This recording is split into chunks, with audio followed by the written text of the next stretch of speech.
Once again, it's the champion. He has the highest win rate on. There's the Jax ban. We expected this one. I don't think we're going to see Jax sneak through in any of these phases. And Nidalee, the final ban. But a quick pick once again. This time, Alliance locking in that Kha'Zix. So insta-lock Kha'Zix. Once again, denying it from Cyanide. It'll be the third time this weekend that Shook has run this Kha'Zix. He ran Lee Sin yesterday, as well as 2 games on Kha'Zix. It's a smart, safe pick, but I do want to highlight that Ziggs is still up and available. In the previous game, Fnatic banned Ziggs away from Alliance. So if Fnatic wanted to go that route, they could. If they wanted to lock in the likes of Illusion, maybe an Elise at this point in the game, maybe even take that Rise away if they wanted to. There are options here for Fnatic. We'll see whether that sticks with them. Lucian is available, and it seems that Rekkles wants to get that one locked in. Lulu has been picked up. We'll see whether that's going to be for Peke or YellOwStaR, because YellOwStaR has played it in the past. Or sOAZ. I mean, that's very true, sOAZ has run Lulu in the top lane. So once again, you've got this very first lock-in where you don't know whether it's going to count of picks. In the previous game, Soraka was locked in, you weren't sure on the lane, and now all of a sudden, you've got a similar situation. They can do the same again, you know, with the Lulu instead of Soraka. It is definitely a possibility. The early game laning from the global power of Wish is somewhat weaker. So, you know, that option is not available for them, and knowing that there's a Renekton potentially getting locked in also makes it more difficult because of the junglers that they were dealing with in the previous game. Elise needed to commit really heavily to get kills, and if somebody was chunked down, they could just get healed up. So that execution ability was less impactful. So we'll need to see if without that heal, if it's still a viable option for Fnatic. One thing I know after watching Fnatic for a very long period of time is they don't like to do the same thing over and over. No. They like to keep things fresh. They like to keep their opponents guessing. So I expect to see it changing around. Renekton and Nami have been locked in. We saw Nyph on Nami yesterday to great success. But Renekton for Wickd. It's a champion he's not had great stats on in the past. No, not really. He has played it 6 times this split. This will be the 7th game that he's played it.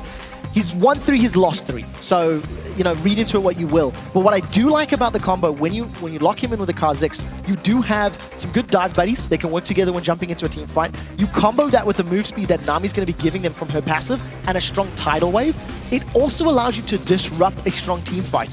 So if Fnatic do want to go for that heal shield comp that we just seen, there are some tools to get around it. You know, you can slice and dice through champions. You can hold Fnatic in place by a well-placed tidal wave. And yesterday, Nyph did play Nami and had some very good tidal waves of his own.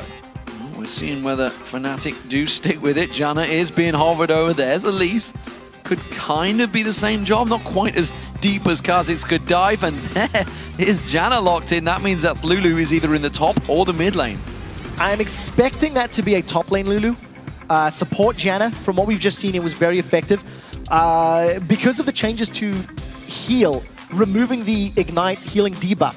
If anybody on the side of Alliance runs that Ignite, you can use your Summoner Spell heal to remove the debuff and then channel your Monsoon for full effectiveness. So that is something that can save you and help you out in these team fights. Also, because you're seeing sOAZ running Summoner heal, potentially for the 2nd time, I am anticipating that to be a Lulu. We also have seen Red Team counter-picking the mid lane so often. Remember, LeBlanc is available if they want to go for a burst type of position, or they could just run Kayle again, you know, go for the same style of composition. Well, if they're trying to go for the same style, they're going to be up against a lot more burst damage this time around. If that Ziggs gets locked in, along with Tabzz on Twitch already locked in, there's a lot of burst potential. The Kha'Zix jumping in, the Renekton diving on you. A lot of burst could come out this time around from Alliance. Let's see what their final pick is for Fnatic. I think if they go for a Kayle now and they go for the same composition, I think it's going to be a mistake. I would like to see an Assassin. I'd like to see high damage because they've got survivability with both Lulu and with Janna. They've got options to kill people. And the reason that long sort of drawn-out team fight is going to be much more difficult against a Ziggs is he's just going to poke you down with bouncing bombs. He's going to zone control you with a minefield. And if anyone ever does get a little bit low, he's got his Mega Inferno Bomb. You combine that with Renekton and Kha'Zix jumping into your face, and I think that is a one-team fight for Alliance. We've got a fairly traditional comp on Alliance's side, and we'll see what Peke locks in. Yeah, I'd love to see or hear what Alliance were saying there, because body language tells you everything. Every single one of them, the moment that Zed got selected, everybody sat back and sighed because they feel this one could counter them. We'll see if it works out for them. It hasn't been locked in just yet. You see, part of the reason for that, if Zed ever gets to a position where he can split push, there is nobody on Alliance's team composition that can deal with the Zed 1v1 when he gets to that point. So when there's enough damage on xPeke's side, he's going to be able to control the map, continually push the waves. And as we've seen time and time again, the moment Alliance commit resources to dealing with him, whoever it is that's going to go and try, keep him locked down, xPeke is either going to kill them or the rest of the team is going to grab objectives. So now you've got a map play advantage sitting in the side of Fnatic. I do, however, like the tower defense situation from Alliance. If they're in a straight 5v5, Ziggs is very strong in that position, but Zed obviously offers the same power with his shadows and all of his AoE. Well, we'll see how this one goes. Previous matchup was very much in Fnatic's favor, even though we were wondering whether Alliance's team comp had the ability to drag it long. So the reason Alliance are shaking and whatnot, once you hit the 20 seconds on the clock, champions are meant to be locked in. You're not meant to be allowed to swap. And I believe in 16 or 17 seconds there, they did just get that loss off. It was going to be a Renekton jungle Kha'Zix top. So we'll see if anything comes of that one. But at the end of the day, ban taken away if Alliance get through. They might. It is in the rule books. It is quite clear, and you've seen immediately Wickd responding, going, "Oh, shouldn't have done that one." But at the end of the day, I think this game is now all about the early game for Alliance. They've got very strong champions early on: the Ziggs, the Kha'Zix, the Renekton. If they can get some map control and prevent Zed from getting to a power play position where he can split push and become this very map-present threat, that is Alliance's way to get in this game. They can't afford to let it go late, because defending a tower with Lulu, with Janna, is going to be quite safe. You've got knockaways, you've got knockups, you can defend 4v4 or 4v5. Well, we'll see how this one works out, ladies and gentlemen, as game 2 of the semi-final gets underway. We are in the spring split playoffs. Remember, Fnatic were the champions in 2013 in spring and summer, and don't forget, of course, they got that 3rd place at the World Finals. They want to be the team that represents Europe in these All-Stars, and can they beat that team? Who knows? Alliance are in their path right now, but they are 1 game down. Alliance starting out as the blue team, up against Fnatic as the red team with that 1-0 victory. The pressure very much is on Alliance. Yeah, I think for Alliance right now, a strong start in the laning phase is crucial to controlling Fnatic. Once again, there are tools on Fnatic's side to mitigate any damage that comes down. You do have a Wild Growth, you do have a Howling Gale, and your Monsoon, rather, that will help you out. So we'll see how execution goes up. Fnatic, once again, they're grouping up at level 1. Last time they had a very successful level 1, stealing away both of Alliance's buffs. We'll see if they get the same sort of situation this time. So we are seeing Fnatic potentially 5-man push in towards that blue. They're effectively defending off their red, but they are leaving their own blue very much open. They did a sneaky tactic, remember, in game 1, taking away both red and blue from the enemy jungle. This time around, we'll see whether they do that. They got 3-1 buffs last time. And that was a big advantage for the start for Fnatic. Yeah, it's quite funny, because when you get those buffs early on, yes, it is a strong start for the team that gets them, but it's slightly more about denying your opponent. It's slightly more about slowing your opponent's jungle down. And, you know, because Shook was on Elise and he didn't have, you know, the super early levels, and it was in 2v1, you know, there wasn't really gank opportunities, but nevertheless, it got in his game, got in his face, and he was the one that gave up the first 2 kills. I mean, you can't deny the fact that Fnatic were the ones that got an early advantage. So we saw the ward that was purchased by Nyph. That's been placed in the river. Looks like a monitor issue, but looks of it for sOAZ, the way that the referee's poking the monitor there. I believe you have to press the button, generally, to turn it on or off, not like monkey style beating it. Get a hammer, it works. Depending on the... It's going back to the Zoolander, how do you internets? That's what I was thinking of there. If you're not sure what I'm on about, Google it on YouTube. You'll see it. It's a great clip. I think the way we're looking at the minimap right now is fairly standard. We're not seeing the makings of a lane swap. Got to be a little bit careful because I don't want players to hear, but I mean, because Fnatic are still grouped up as that sort of 5-man, we need to see where they decide to go. We need to see what the game plan is, because late invades has sort of been a thing. It's a little more commonplace in recent weeks. It'll be interesting to see if Fnatic get there. I mean, they've got 2 French players on that team. So if they do get to All-Stars, you heard YellOwStaR, you know, what it talks. I'm talking about what it meant from... I know for a fact sOAZ, he's a very emotional guy, very tied into these games, absolutely loves winning, hates losing with a passion. Like everyone, I guess. Well, I mean, like everyone, but the fact that you'd be doing it on your home soil is a big, big thing. The thing as well is when you look at sOAZ, when Fnatic were losing and they had that heavy losing streak, you felt like it hit sOAZ more. He took it upon himself. It was like a personal Fnatic. insult. He was very outspoken. He was very disappointed in his own play. And I think him more than anyone else in the top lane was complaining about the meta, complaining about the champions that are being played. So I'm excited to see him pick up the Soraka. I'm excited to see him pick up Lulu. He didn't have the greatest of success earlier in the split, but you know, there was great control. There was great decision-making in the last game. Maybe they've stepped up their performances for the series. Well, I mean, he played the Lulu at Katowice, I believe, in the top lane as well, to not good success. No. He was demolished on it. So yeah, he was camped and he dived once or twice, but again, that was against the Kazakhs as well. it was. So, you know, there are tools available for Alliance if they want to try and punish him. So here we go, ladies and gentlemen. We're going to be getting back into the game, and they are underway. It is the 1 minute 55 mark. That's when the blue buff spawns.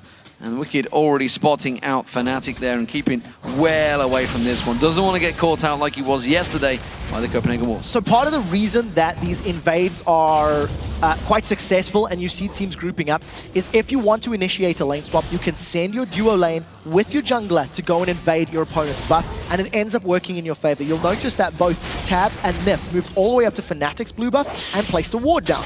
Cyanide and sOAZ have been super cheeky. They're denying even more buffs from Shook, and this is the same thing that sOAZ did in the previous game. sOAZ turned into a mini jungler for the first couple of minutes of the game to prevent losing anything further. Well, let's see whether Fnatic stack those 4 members in the top lane. They could try and push straight down onto them turrets. Cyanide peeling off towards the red buff, so he's not going to join them. sOAZ is going back up towards that top lane there, so it looks like it's going to be a 3-man, maybe pushing into it. Let's see whether he goes off towards the golems. It looks like he's going to peel that way. Meanwhile, look at Alliance. 4 members all going down the bottom. They're going to secure this blue buff to start with. Remember, they took the bottom 2 turrets in the first game. Yeah, very quickly, like before sub 5 minutes is when they managed to secure that. When we look at the games that we've seen this week so far, Fnatic's 2v1s have been significantly superior to any of the other teams that we've watched in the LCS.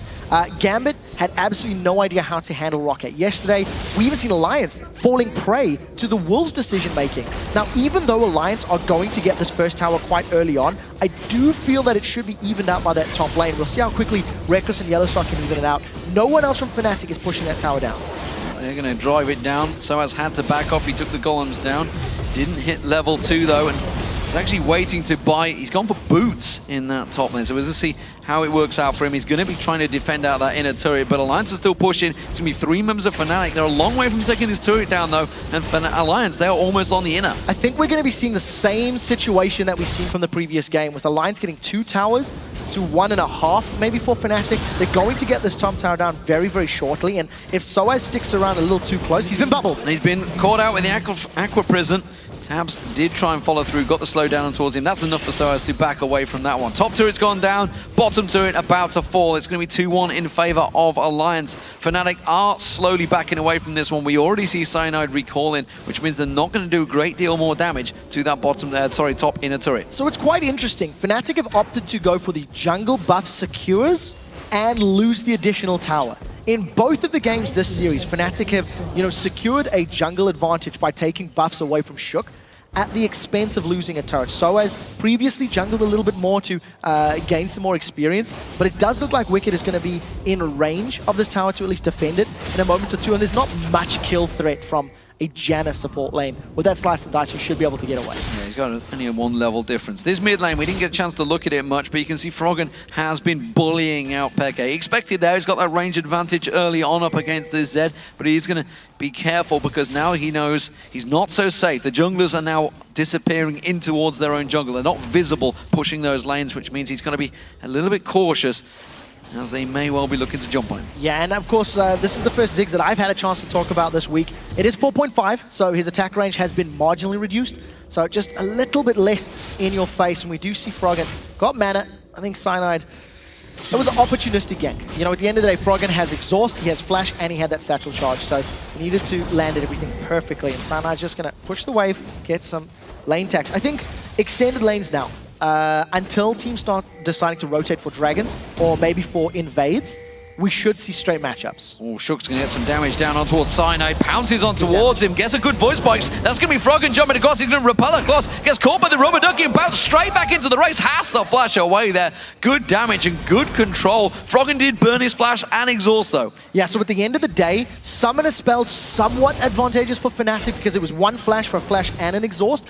But wow, that burst from Shook. He melted through Cyanide's HP bar with just a couple of spells. So if Shook ever finds Cyanide in the jungle alone like that and gets some damage before the little spiderlings are out, all of that isolation bonus damage is going to work in his favor, and that's something that Cyanide needs to be very, very careful about. Also somewhat precautionary for Froggen, the fact that exhaust was used. They are just about to hit level 6. Peke, who has just gone back to base, got himself that build water cutlass. He'll be looking to try and take advantage of that one. Yeah, Peke's been playing very safe in this mid lane.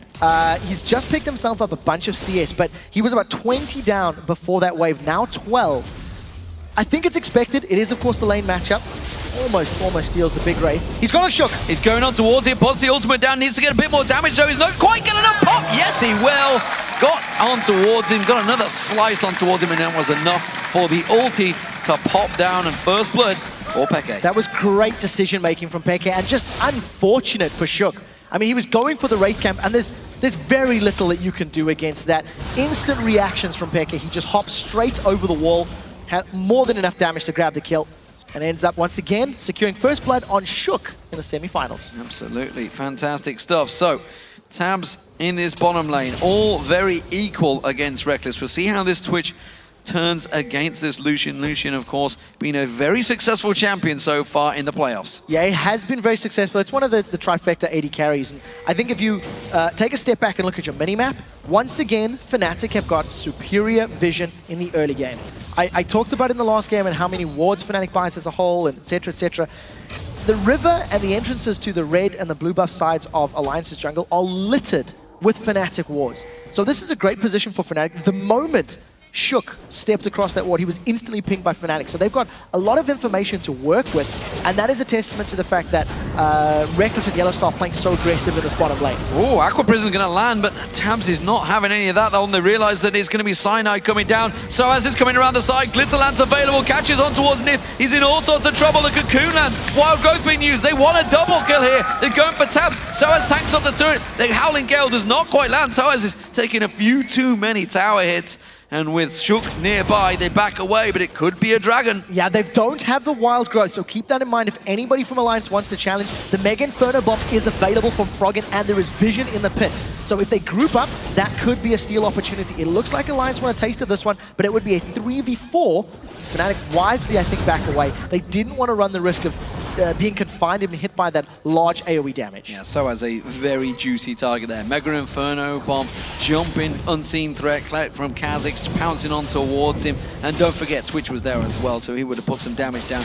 Very wise, Fnatic back away from that one. Blue buff does go across the Peke though. Yeah, I want to highlight just in that teleport gank from sOAZ, how well played it was getting a double knockup. YellOwStar's basically dead, doesn't have flash, he's going to get caught. Yeah, he's in all sorts of trouble. That's going to be a kill for Alliance. Or will it? Yes, it will be.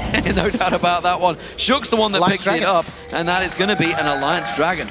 So that's just a poor positioning mistake from YellOwStaR. We talked about how much vision they had and the decisive and decision-making, and that is just a straight mistake on this side. Peke's going for Froggen. Peke's going in, but I'm not too Froggen's too worried about this one. He had his exhaust back available and just drops the Mega Inferno Bomb on his head. Completely outplaying Peke. I think Peke underestimating the cooldown and the timer on that exhaust. Now Alliance with a nice swinging control. They've grabbed themselves Dragon, they've got themselves 2 kills, and if they stick around to this next minion wave, they're going to get this tower as well. Yeah, 5 members of Alliance all in the mid lane, all ready to push on towards his turret, and really the only defense at the moment is going to be YellOwStaR and the jungler Cyanide in there at the moment. He's not going to be able to keep him away from this one. Tries to use that shield, it gets taken straight down. You cannot stop 5 members of a team pushing your turret this early. A very, very good turnaround for Alliance, and it all stems from that one mistake that YellOwStaR made a few moments ago. There wasn't enough vision in the bottom half of the map. I think YellOwStaR misread the situation, decided to go and try clear out the pink ward in the Dragon Pit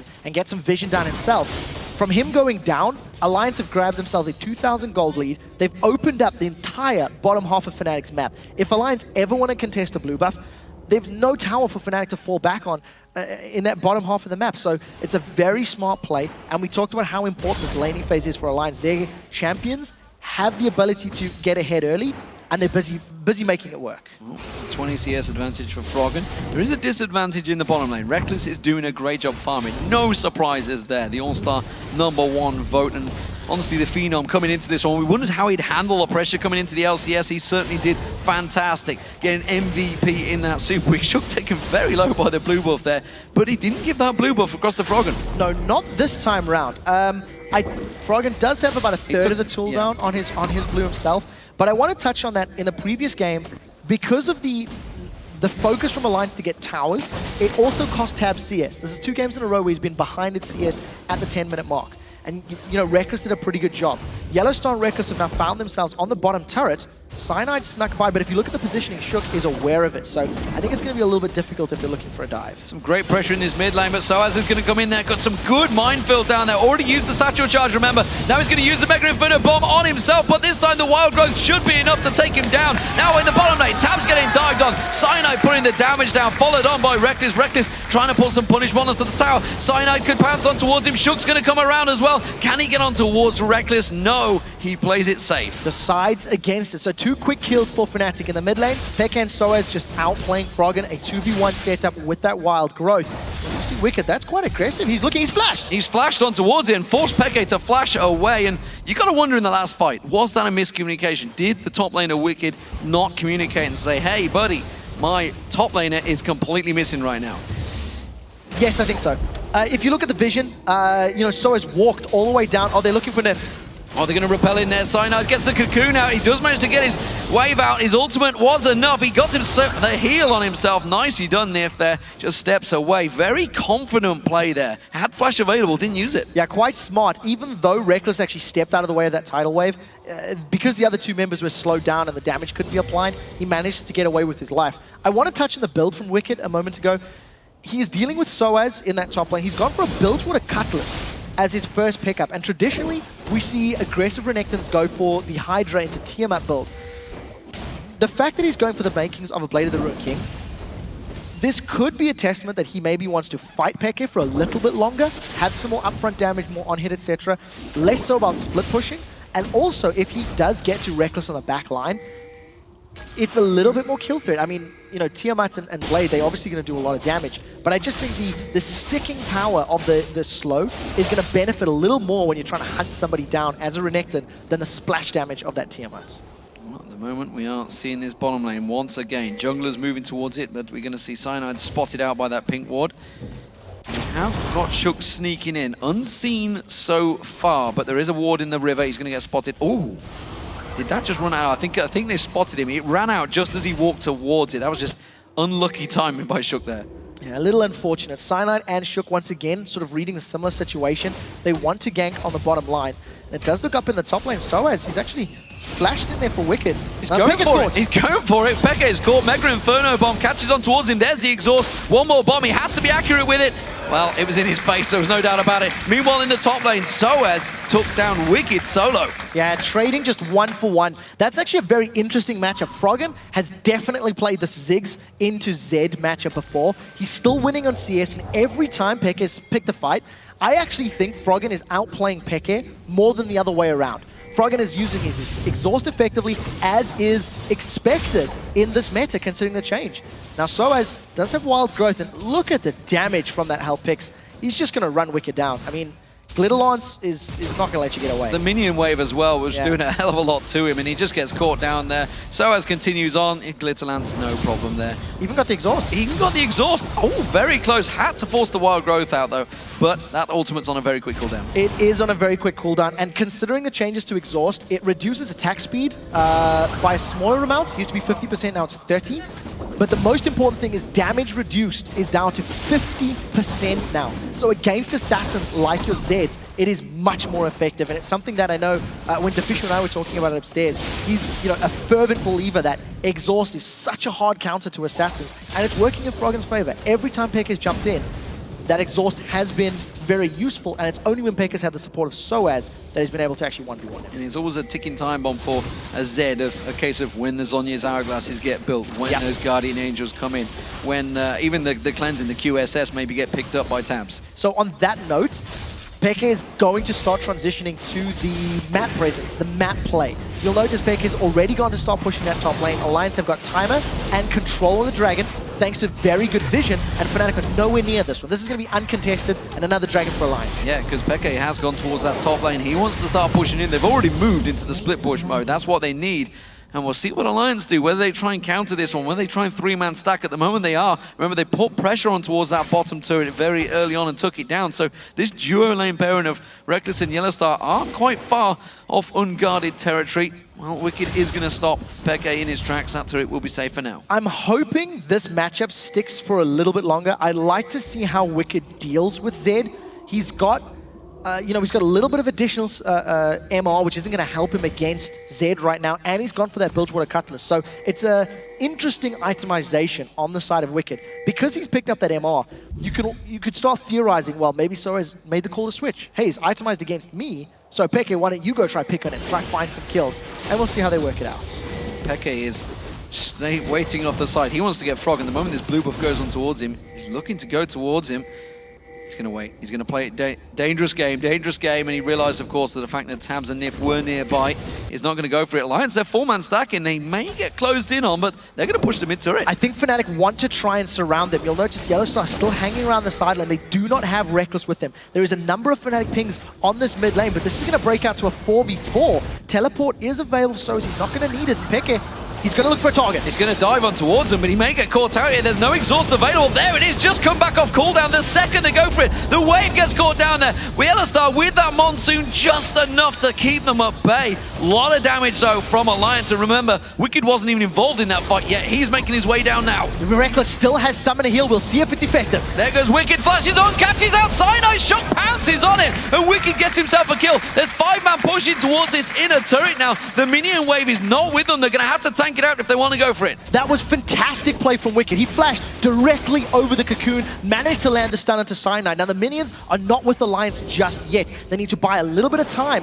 before they can get onto that inner turret. Wickd instantly going back up to the top lane. He wants to push that tower down. From that one kill, Alliance may grab themselves 2 towers. The cooldown, it was actually Nyph's exhaust. I didn't notice that one. I was waiting. Wickd's and Froggen's were both on cooldown the moment that fight started out, but xPeke was expecting that. Didn't get caught out by the timer. Does take a lot of damage. Them bombs are starting to really hurt xPeke. This top turret is going to go down to Wickd. Oh, I actually think he's going to play this one safe. So at the end of the day, no towers gained by Alliance. The wave clear from Lulu and from Zed down the line melts that minion wave. And even though Froggen was landing some very good poke onto the members of Fnatic, Alliance didn't overcommit. They didn't stick around in that lane longer than they needed to.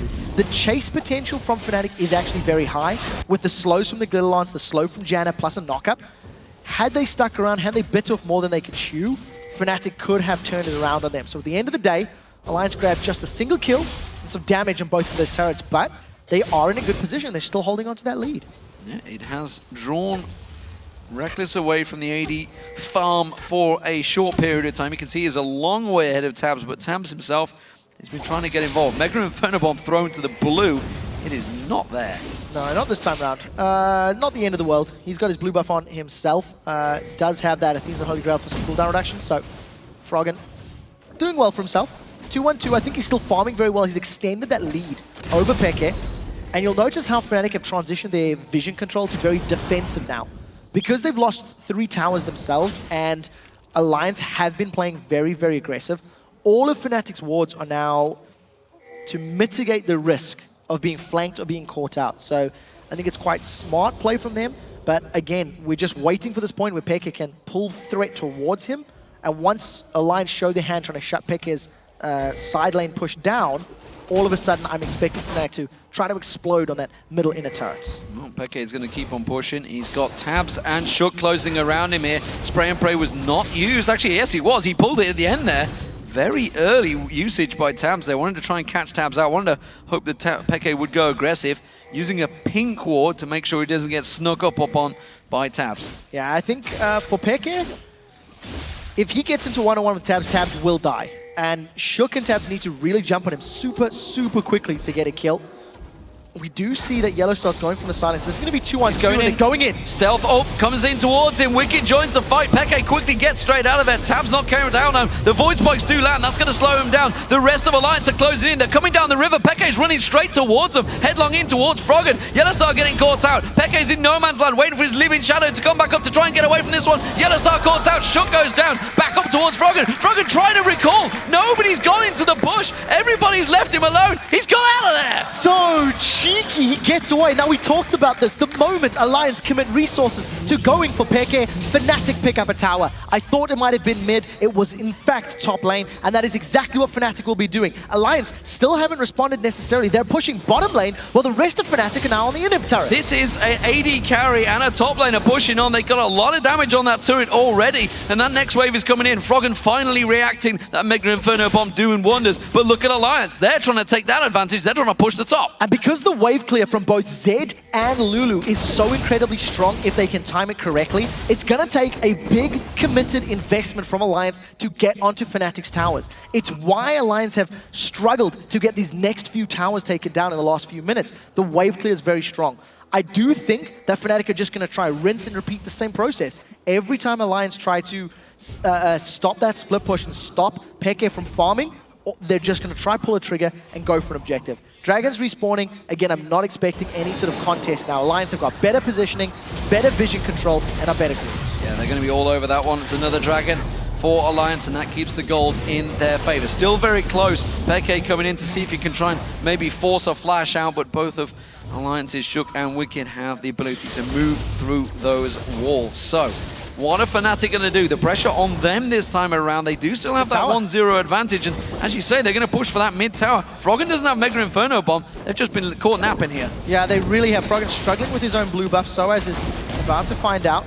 Doesn't actually interrupt them, but yeah, Fnatic are going to grab that tower. They've jumped on Tabzz as well. Gain, Peke getting caught out though. The exhaust goes down. There's another slow. Wickid's going to try and use the slice and dice through the minions to try and gain ground on towards him. Flashes in there. Teleport comes out. sOAZ is going to join the fray. He's going to try and jump back on towards him. Spray and pray coming out of Tabzz. The Glitter Lance catches on towards Wickd. They're going still deep on towards this one. The rest of Fnatic are going to try and rotate down towards this bottom turret. Alliance have to back away. I'm not sure the flash from sOAZ was worth it. They didn't get the kill, but it did force both Wickd and Tabzz away. Thanks to the teleport and the support from the rest of the team, they're going to grab themselves another tower. So even though Fnatic lost a dragon earlier on, it gave them positioning to get the mid outer turret and the bottom outer turret. I'm not expecting a fight from Alliance now, even though they're trying to find something. There's too many members of Fnatic grouped up. Yeah, they had the vision, they had the wards, and they spotted. It's not one single ward. It's around the back of the red. Always catches people out. We do have a pause, ladies and gentlemen. So let's regroup. Where is the game right now? 5-5, you can see, all squaring kills. Gold, just 1,000 between them, and still just one tower. Alliance have had the better share of the dragons, though, but it is a very tight game. It's sOAZ once again. He's having a reboot, it seems, of the client. We'll see how quickly he can get back in. I think Alliance have been in a good position, but they need to be smarter with when they deal with Peke's split push. That's twice in a row now that there's been resources committed to Peke that has backfired for the team. Two separate occasions where Fnatic have been able to get a net gain even though they lost something in exchange. And I think for Fnatic's composition, because they have safe wave clear, because they have champions that are, I'm going to call it like near impossible to dive under a tower. You can't dive a Lulu, you can't dive a Jan. It's so incredibly difficult. I do feel that Fnatic will just play this turtle game and let Peke go do his own thing. And then the moment there are opportunities, they'll try snitch them and grab them where they can. Because like you already said, the moment QSS is picked up, the moment Hourglass is picked up, there's much as kill potential from Peke on anyone in Alliance. At the moment, they are just going to change the PC that sOAZ is using, so they're going to make sure they swap it out, obviously give him time to get his setting sorted out. That means we are going to have a smallish delay here. And I also want to talk about that pick and ban phase. We said it, we mentioned it at the time. That change came too late, and it does mean if Alliance win this game, they will lose a ban in the next match. So it was too late. That's very important considering how difficult it is to ban out Fnatic. So any of the options that you may have are now going to be reduced. We are swapping out sOAZ's PC, so while we're doing that, we've actually got a replay of the first blood. So let's pull that replay up onto your screens right now and just play this one through it. I think Fnatic have had very good moments. Their decision-making has been solid. I quite like how they're playing the split push. but Alliance have also been very, very solid in their play. So I believe the replay is actually ready. So let's grab that one up onto your screens. Let's roll that clip through right now. And you'll notice that xPeke is spotting Shook out. He's actually found himself in a position where he's gone over the Wraith camp, has managed to jump in, and just very good reaction time, finding Shook. Very good decision-making to realize that he had enough damage. And, you know, for everybody at home, I haven't done it yet. Hashtag LCS big play. He died very quickly there as well. He did. I noticed that. It was just the end of it. Just the end of it. But he would start out in the push there. Straight away use his ulti. And it's Shadow Strike, the E? Yes, Shadow I Strike. can't remember which one it was. Shadow Strike. He'd got just put 1 point in towards that. And that was what did the end damage. And then his ultimate, boop, straight away popped him out there. So again, Shook going down to first blood. This time around, he has got Kha'Zix. What do we make of his Kha'Zix so far? He's got himself involved. He's, what, 2-1-1 so far in terms of kills and assists. And this is a champion that both teams have first picked in this match so far. It's a very strong champion because it scales very well. It gives you a lot of threat that you can make use of. We've seen very early on when Shook ran into Cyanide in the river, he just melted his HP bar. You know, just melted through with that taste of fear. So I think Shook on Kha'Zix has been more impressive to me than his Elise game previously. But I do think his Elise was a little unfortunate. He gave up 2 kills that I feel a bit bad calling him out for, but it was, you know, a little bit over-aggressive, just a little bit out of position, and Fnatic happened to collapse on him very, very well. This time around, it's only been the one death, which is the one that we did see in the replay, that first blood. So at the end of the day, his Kha'Zix is very solid. Yeah, very solid play. The mid laners, they've been very solid. xPeke and Froggen running very different tactics, honestly, but Froggen seemingly outplaying xPeke's Z so far. I would say he is. I would say he is. Every time we've seen xPeke jump onto Froggen with that death mark and trying to get some damage down, Froggen, his timing is exhaust well. He's making sure he's landed, I think, every single Mega Inferno bomb in those duel situations. And the only death that he has given up was when sOAZ was there to help out with the Wild Growth and Glitterlance. And then you're like, well, what am I going to do anyway?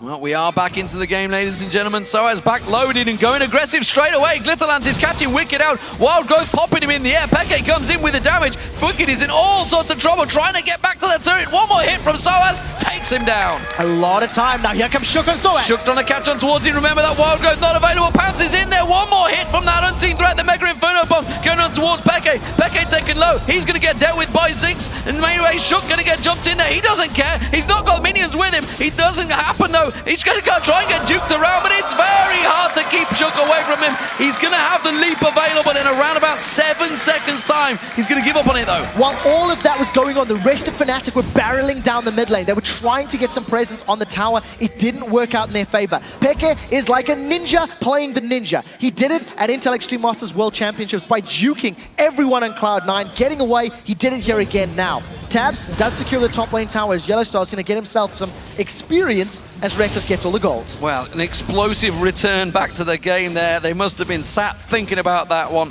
for a few moments. Alliance pushing in towards it. Remember, they couldn't communicate anyway between that one. They all did that simply the moment the game restarted. Go, go, go. We got to go for it. Alliance, they try and push back in towards that mid lane. It's going to get cleared out, no problem there. sOAZ back alive, respawning. Remember, we're only at 24-minute mark here. It is still quick respawns. Yeah, very, very short respawn timers. Well, I like the fact that sOAZ has been very mobile this game. You know, he's roaming an extensive amount. His teleport helped Fnatic grab some kills in the bottom lane earlier on. He's ganked twice now for xPeke's lane, and he's been successful at it. He's 3-1-1 on this Lulu, and we talked about how he had been shut down previously when playing top lane Lulu. So a very good start to the matchup. I still think that Alliance can outscale and can win this game based on their composition because of the power of Ziggs when defending and attacking towers, in conjunction with the great damage that Tabzz is going to get down across the entire team of Fnatic. But in order for Alliance to do that, they need to control Zed. They need to control the map and the minion waves, because as long as xPeke is pushing, Alliance are at risk of losing their base behind them to the backdoor master himself.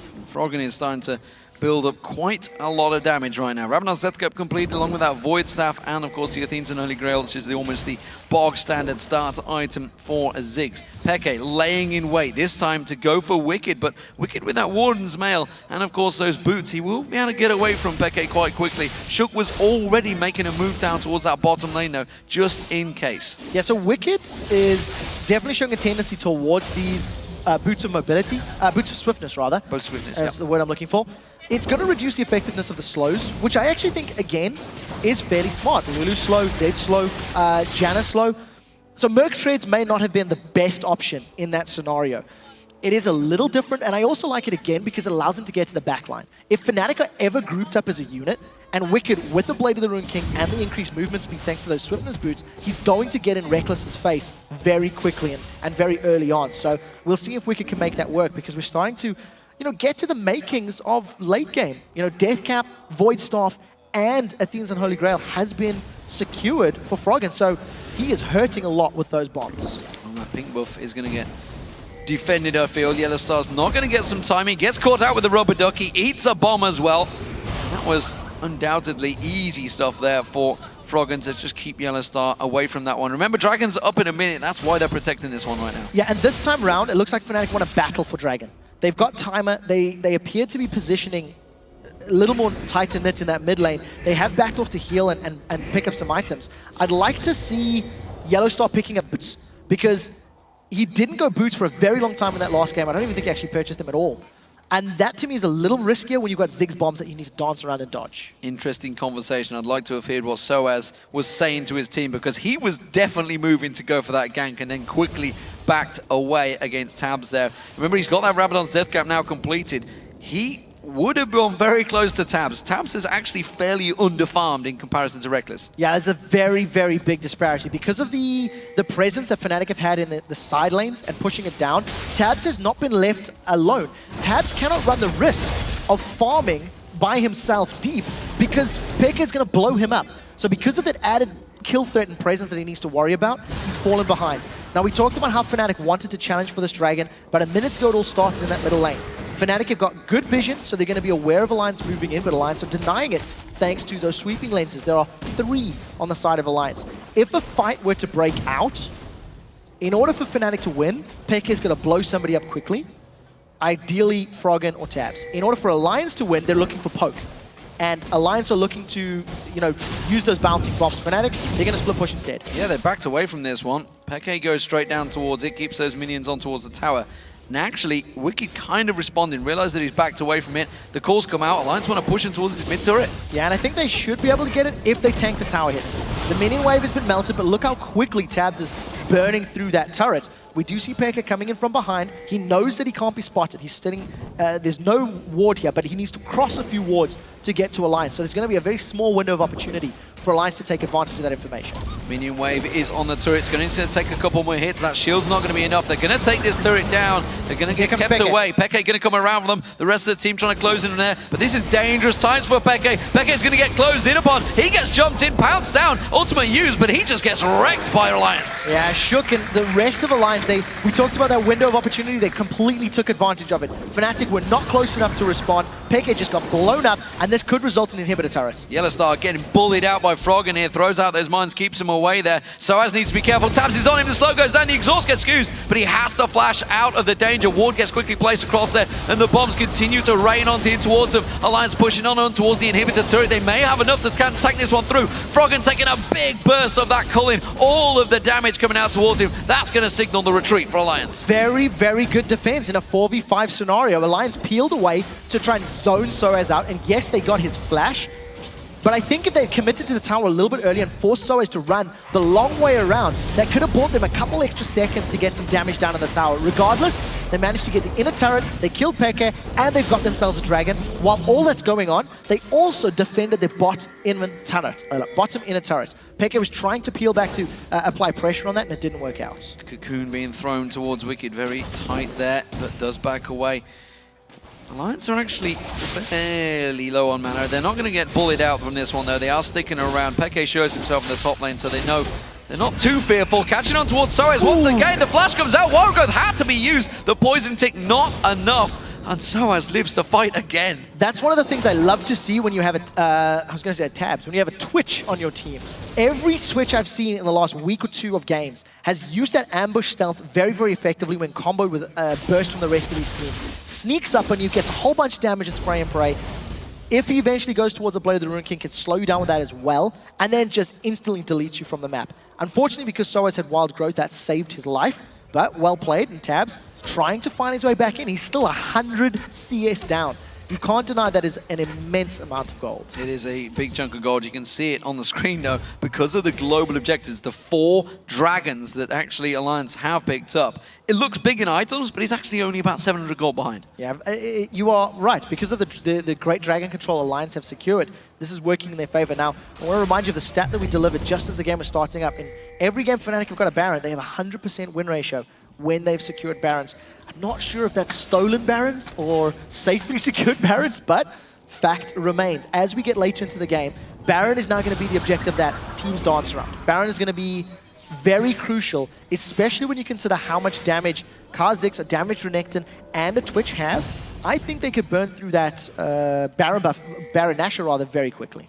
Well, sOAZ is down the bottom. He has got that teleport, so the rest of Alliance are just going to group up. Tabzz is actually the man that's off on his own, dealing with sOAZ. He's going to try and sneak up on him again. Remember, there's no flash available this time around, but he does get away. And Froggen was moving down the river as well, trying to get in range for that Mega Inferno Bomb. So they're looking for that combo. If it's timed correctly, maybe they can get Peke as well, but it's so much riskier. Until Tabzz actually gets a QSS, he really does not want to accidentally bump into Peke, because I do still think Peke will blow him up. With the Ghost Blade, Last Whisper, and a Blade of the Ruined King, that is so much damage. Peke has got 2 additional actives that he's going to be throwing around, but look at the damage onto YellOwStaR. Yeah, YellOwStaR keeps eating those bombs from Froggen. Been bullying him every step of the way. Tabzz again is going down towards there, and sOAZ immediately backing away. The top lane, you can see Peke sticking around. He's going to keep on pushing here. Rekkles again using that culling, clears that wave out, no problem at all. But Alliance, they may well try and rotate back towards the Baron. They want to get vision of it. Peke, he's going to back away. He's done enough, and he's stopped Alliance from pushing. I really like, once again, the vision that Fnatic has. It's weird because it swings. They get a lot of vision, then they lose a lot of vision. They get a lot of vision, then they lose. This is a phase where they've got quite a lot. No Hourglass for Froggen. He was spotted going for blue. The rest of Fnatic are trying to move in on Shook, and Peke is on the side. This could be scary for Alliance. Peke is looking to go on towards Froggen there. He's going to try and steal this blue buff away. He's got to be cautious, though. The rest of Alliance have rotated round. There's the rubber ducky going down. The slow catches on towards Peke.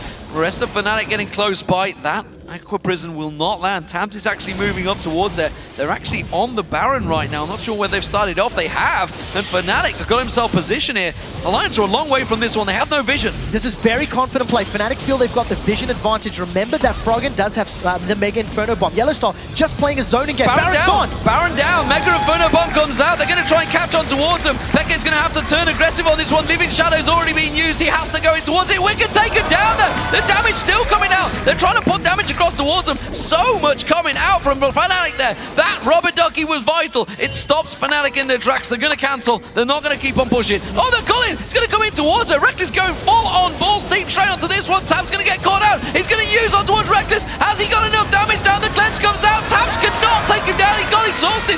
Now the exhaust onto Cyanide. Froggen gets in. He gets a kill. They jump on YellOwStaR. YellOwStaR goes down. It's a double kill. sOAZ comes around the side. You're not cheeky enough. And sOAZ is going to have to try and run away from this one. Rekkles trying to go round. He fancies a triple kill here. Shook jumps on towards him. Shook taken so low. Another bomb would be enough. sOAZ throws out the glitter. That's he takes down Nyph. And Froggen is the last man standing. sOAZ comes around. He's going to get the sweep and then... Oh my God! The bomb bounces back and sOAZ goes down. What the hell is going on? This was an example of how to bait your teammates into dying. From the moment Baron was secured, you've seen the flash being used from Peke, or the shadow dash rather from Peke, to get closer into the pit. That pulled all of Alliance toward him. Now, okay, so this is after Peke has already gone down. Every single member of Alliance is retreating, and Rekkles feels very confident with his culling that he was going to hit Nyph a couple more shots. But because Rekkles went aggressive, it pulled Tabzz in. The rest of Fnatic decided to peel back into this team fight, and look at the damage from that bouncing bomb. You do have to touch on the fact that YellOwStaR had saved Rekkles thanks to the Mikhail's Crucible. And the summary of the next 30 seconds of this team fight, everybody stays overcommitted. sOAZ comes whizzing in from the sideline, but his teammate's already dead.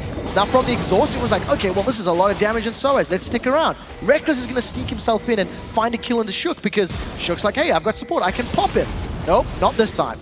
And it's just every single member of both teams getting pulled and sucked into the extended fight. I'm all right. It's all right, guys. Don't worry. I got this. I got this. So, Fnatic and Alliance, they are 11-10. The Dragon is spawning, but Tabzz is nowhere to be seen. He's rushing for the top turret. The rest of Alliance, they're rotating up there. It is going to be the Dragon for Fnatic, but the rest, 4 members of Alliance, all pushing in towards that base. You can see the mid lane. They got Ziggs on the inhibitor turret. They're going to rotate towards the inner turret. Everybody putting damage down. Dragon's been taken. They're still recalling. They're a long way off getting involved in this fight. Peke fancies Tabzz. Yeah, very big advantage for Alliance. They should get this tower down. And considering the struggles that they've had to take towers over the last 20 minutes, I really like that play. They lost Dragon, but you will happily lose Dragon for those towers because Dragon will respawn, you can fight for it. What I do want to touch on, that should have been the first Dragon that Fnatic has secured if memory serves. It should be 4-1 now. And we highlighted the fact that every time Fnatic have got a Baron, they've won the game. I'm going to question that stat this time around because immediately after getting Baron, their whole team overcommitted. They chased so deep into Alliance territory that they lost Baron on 4 of their team members. Rekkles is the only one that is still running around with that. And yeah, it's great to have at least somebody, but that advantage, that map play, that decision making, great to get Baron and then mediocre to overcommit. Ooh, let's take a minute to take stock of the items, because everybody after that Baron play, remember there is only one member, I think his Rekkles is the only man standing with the Baron on him right now, of course, because everybody else went down. He's not going to make a great deal of use of that, but it's Alliance that actually fancy themselves the stronger. They're the ones that are doing the pushing. Peke once again off in that top lane. He's been told not to recall, it seems, by his team. We've got this. Cullen's available, can clear the way. Yeah, because of the wave clear that Fnatic have, they're relying on Peke to just keep split pushing. He's got the hardest job though because he needs to get all the way down to this inhibitor turret. The vision that Fnatic have in the red buff area allows them to know when Alliance backs away. As long as they don't go through that jungle, there is information to work with. Peke has made it all the way to the inhibitor turret. There's no culling for this next defense, so pressure on sOAZ and YellOwStaR to get good line damage. Well, Tabzz is going to use that spray and play to clear the way. Tried to catch onto someone. Wickd going to get engaged upon. Wickd. Peke doing a lot of damage, but it's not enough. The exhaust comes out. The tower hit should be enough. No! Gets away with his life, but that means they're safe, and that means Alliance can keep pushing. Small mechanical misplay, I think, from Peke, as well as not counting on exhaust. Exhaust is now down though, so at least if Peke rinses and repeats that in a few minutes, maybe he can make something happen. The rest of Fnatic defending, Bubble doesn't connect, but the tower is getting so low. Remember that Froggen picked up a Sheen a moment or two ago. He's getting closer to that Lich Bane, which will allow him to also melt through towers. Big wave on the bottom, that's where Alliance look to be rotating towards. I think they're just going to take away the objectives en route though. Baron up in 2 minutes time, and for now, Fnatic have bought themselves a bit of a reprieve, a bit of a timeout as Alliance back away. So I like what Alliance is doing. They have got this sort of attack damage Renekton with that Blade of the Rune King in there to try and deal with Zed. Even if he's winning or not winning those 1v1s, he's keeping him busy, which is protecting towers. While that is going on, the rest of Alliance is sieging. They are using the great position that Froggen is in. He's 7-1-2 on this Ziggs to make sure that Fnatic feels the pain with every bomb, and it's allowing Alliance to get damage with each wave on those towers. But again, we're now down to the most difficult part of the game, getting past those inhibitor turrets. And if Alliance don't read the situation well, and Peke manages to flank them or get a kill onto Wickd, for example, all of a sudden that's going to be an inhibitor for one team or the other. So we'll need to see how Alliance continues to play this game. Well, with Peke trying to push that top lane, it is going to be Wickd. It seems it's going to be sent back there once again. He's got that Randian Omen, of course, so feels that he can deal with him. Froggen now got the Zhonya's Hourglass. He has his weapon of mass destruction to stop Peke from taking him down, and at 7-1-2, he really is a key player for Alliance. MVP of the season we have given him, and I think rightfully so. He's trying to put another performance in for his team here. Yeah, 30 seconds before Baron comes back up. Alliance are doing the right job of denying vision from Fnatic and setting up their own vision. They don't want Fnatic to rush down that Baron like Fnatic did, a moment or two ago. So we'll need to keep our eyes on that situation as it expands. But again, I think if I were in Alliance shoes, I would get vision and set up a siege. Force Fnatic to defend. Yes, they have great wave clear, but you have much more bouncing bombs. If you spray and pray one more time, you'll get that turret. They got 70% of the HP the last time they attempted it. If Peke shows himself in this bottom lane, I'm wondering if Alliance are just going to rush straight for that Baron. He's warding it out. He's expecting he's hoping, I think, that Tabzz is going to come looking. That's what he's looking for. He's got that red pot running. but he's a long way away from anything. Alliance are not interested. They're just pushing straight at the mid. I don't think Tabzz will come at all. Tabzz has been playing so safe this whole game. He's never really put himself in a position where xPeke could jump on him, and it's always been Wickd that has responded to those pushes. Now, because xPeke is going to be pushing the bottom lane, it's opened up Baron for Alliance. I want to touch on the fact that Rekkles is coming in here with those Fura boots. They are cheaper, and it's going to give him kiting power, which will be very crucial in this next team fight. Alliance are melting through Baron, so Fnatic, they need to steal. xPeke's going to get you in time for the fight, not for the objective. Cyanide's going to have to go for this one. He's got vision. He's going to have to repel. He tries to go for it, but Shook, that's it. There's going to be a repel. Where's he going to go? The culling doesn't really do a great deal. Wickd's killed out Cyanide in that backside. Cyanide's now going to get taken down. Tabzz doing a lot of damage towards him. xPeke goes in. He goes aggressive, but straight away gets exhausted and blown up by Tabzz. Cyanide gets caught out. He gets pinned on the wall. It's a second kill for Tabzz. Shook goes aggressive. Mega Inferno Bomb. The Howling Gale doing just enough. Shook with the speed boost of the ultimate will not gain on towards him, but it's 2 kills and the Baron for Alliance. So much damage onto Tabzz in that previous engage, but the Mikhail's Crucible and the heal from both his Summoner spell and from Nami allowed him to just survive through the death mark. xPeke did the right thing of trying to find the squishiest target, but it was too little. Alliance had already secured Baron. They're going to get this inhibitor, and if they want to carry on sieging, they've got some minions to work with under the turret. They're going to be hard-pressed for Fnatic to stop this. 26 seconds, that's the countdown on xPeke and Cyanide. Alliance are going to keep on shoving in towards these Nexus turrets. It is Rekkles they want to worry about, and sOAZ trying to pincer them off the side there. They're taken down on health, but remember, they've got the regen from the Baron. They're pushing in towards there. YellOwStaR taken low. They still keep getting pinked out there. The exhaust being used. That Nexus turret taken low. Here comes the minion wave. They should have enough, but they're going to back away. 3-second timer on Fnatic. They know that they're going to be respawning. They're playing it safe. The culling was so crucial there to defending the Nexus turrets. Rekkles was able to just melt the first minion wave as it moved up, and Alliance were tanking the turret the entire time that they were at that objective. Now that Alliance have grabbed themselves a Baron, they're going to peel back away, let the super minions do their work, grab a Dragon as well, and I'd like to see them just ward up the jungle. Ward up everywhere where Fnatic or where xPeke in particular could move. Because if you know where xPeke's movements are across the map, it's going to give Alliance the ability to just dive in. xPeke no longer has freedom to split push alone.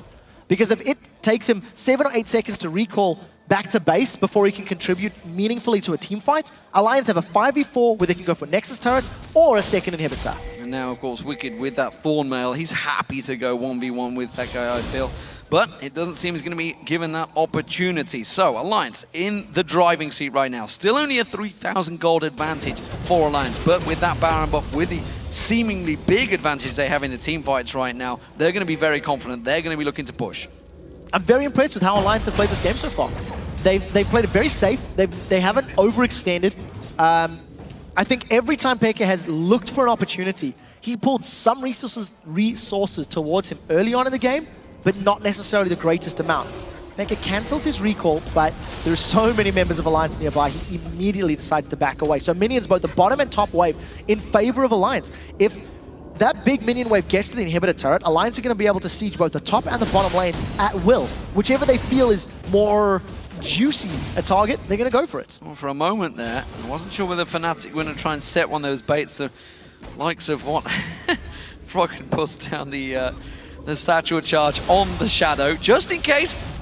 Just in case xPeke fancied going in towards there, he would have eaten the Satchel Charge in his backside. As it stands, though, it is going to be Alliance pushing on towards the turret. Yeah, that was actually good damage onto Nyph. Just from a single, Shadow Slash from his E, it put a lot of damage down, but Nyph has already healed himself back up. So Fnatic are the ones they're going to continue sieging. Super minions are not in the base yet. So Alliance biding their time until the minions pull members of Fnatic away, either onto the turrets or to defend the wave. And as it stands, it's just going to be extended siege. Good position for Alliance to be in with this Baron buff. Yeah, Rekkles has gone across to deal with those super minions. He's going to be away from this turret for now, but again, it's good timing. No minion wave. They're going to have to tank it up, and Wicked's trying to do that. Oh, the Mega Inferno Bomb thrown out. sOAZ does not get taken down, but he's going to have to back away to the fountain. Alliance are going to push in, try and take that advantage. Monsoon being used, everything from Fnatic to try and keep them at bay here, but it is going to be the second inhib turret going down. Second inhib will be focused on. big minion wave in the bottom as well, and the super minions, they keep coming up the mid. Even if Fnatic wanted this fight, there are 2 exhausts available for Alliance, so the moment xPeke jumps in, he's instantly going to have his damage reduced. Rekkles gets a good culling, and they're forcing Alliance away. A very good culling. Can they land a good cocoon on towards Froggen? They're trying to focus on towards him, but Froggen is continuing to poke. Wickd almost getting caught off, picked out by xPeke. Rekkles doing defensive duties, keeping those super minions at bay. Yeah, they've held onto the inhibitor for a few seconds, but one more attack from Froggen is going to be enough. sOAZ is still trying to look for something, but Alliance are just playing this really, really well. Their minions are pushing on the bottom wave onto the inhib turrets, and Alliance going to back away. Baron's now worn off. You're going to steal away all the jungle camps, spend the money that they've just earned, sitting on, a couple thousand on a few of the carries, and then just siege up once again. Super minions on the top lane, now they want to siege middle. And it's just League of Legends by the numbers now. Play it safe, get the remaining objectives, and then get the Nexus. No doubt about that. No need to risk it for Alliance here. Remember, they are 1-0 down. They need to try and take this to the 3rd match in the series. And at the moment, it looks like we may go there. This is the semi-finals of the playoffs for the Spring Split. Remember, Fnatic are the champions, and the winner of this match will go through to the finals to face either SK or Roccat, who will be playing after this match concludes. Yeah, the winner of the series, 1-0 for Alliance Go. We're going to go to the decider. What I like, though, is the boot enhancements that have been picked up. It's taken a lot longer for multiple champions to actually upgrade the boots. We touched on Rekkles going the Fura. We've got the Alacrity sitting on Froggen's side, so he's got the additional movement speed. It also had a buff, plus 20. But what I like is seeing Wickd with the Captain boots. They are now cheaper in 4.5, and they are more effective. So it's been bumped from 8% movement speed increase to 10%. And considering how Froggen's been on the front line and how tanky he is, I think that is a super smart investment. It allows your teammates behind you to actually work with additional tools when dodging the cocoons, when dodging the Howling Gales, and trying to get away from Lulu. Minions in the top lane, and we'll just see it's just going to be a siege onto the turret again. But this is a dangerous siege. That Baron is up in 50 seconds, and if Fnatic were to steal a couple of kills here, get a good pick, maybe on Froggen like that, the Culling doing damage on towards him, they have to be forced away. Nyph instantly hitting the panic button, hitting that ultimate. With that Baron up in 30 seconds, this is dangerous for Alliance. It is, but the problem I have, the fear I have for Fnatic is they need to get through 3 exhausts and a heal. So the moment Elise or Zed jump in there, that's a lot of damage reduction, and assuming Alliance don't waste their summoner spells and stack them on top of one another, in addition to the fact that an Hourglass is sitting on Froggen's side, as well as a Guardian Angel on Shook's side, there are so many things that Fnatic have to deal with before they can win a team fight. So they got good poke on Froggen, but it was by nowhere near enough to actually win a team fight and try to regain control of this game. Well, we'll see how it works out. At the moment, sOAZ, he's trying to get the poke on. He's trying to keep that minion wave at bay. Remember, the inhibitor has respawned, so no super minions in that mid lane. Top one will be up fairly soonish. Dragon's going to be in 30 seconds. Baron is up, and we'll see whether Alliance choose to go for it, or whether they just try and keep this pressure on Fnatic. I think unless Alliance are trying to bait Fnatic towards them, I do expect them to just continue sieging. I think their champions do better in that scenario, and because they've got so many exhausts and heals, if Fnatic wants to get back in this game, they've got to catch Alliance out of position, not the other way around. They're going in towards YellOwStaR. xPeke tries to come around the side, but instantly gets leaped on. Has to use that shadow to get away, and quickly countered. And Fnatic, well, what are they going to do here? Alliance have the position advantage. Fnatic are going to try and push mid. So Flash is down for xPeke. The rest of Alliance are trying to rush this Baron down. I think Fnatic may be able to get towards the inhibitor. They do have some minions to work with and a lot of damage. YellOwStaR is just interrupting. They got the first tower and Fnatic back away. Not sure. I'm not sure if that was worth it. I guess they couldn't have won the team fight. I really think there are so many tools in Alliance's side to deal with a team fight from Fnatic. At least they got a tower. But in the grand scheme of things, maybe they should have poked. Maybe they should have looked for somebody out of position at the Baron.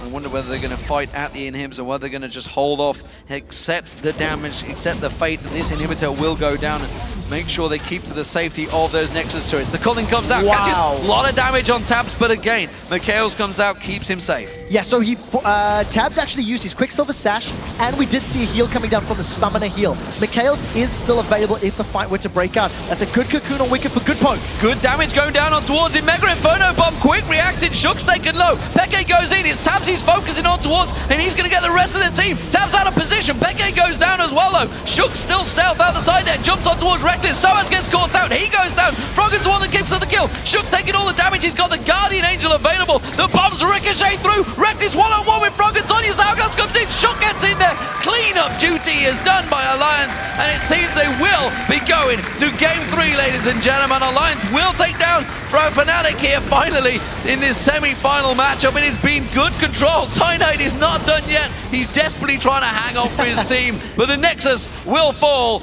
eventually. After it's all said and done, Exhaust wasn't even used by Wickd. Alliance played the team fight very, very well. They used their locker well, they used their crucible well, and I also like the fact that every time a threat jumped in there, they used the exhausts pretty effectively. Tabzz went a little too aggressive. He went a little too deep for my feeling, but at the end of the day, it pulled so many members of Fnatic towards him that all of the damage from Froggen and from Wickd was enough to close out the team fight and get the Nexus taken down. So, Alliance counter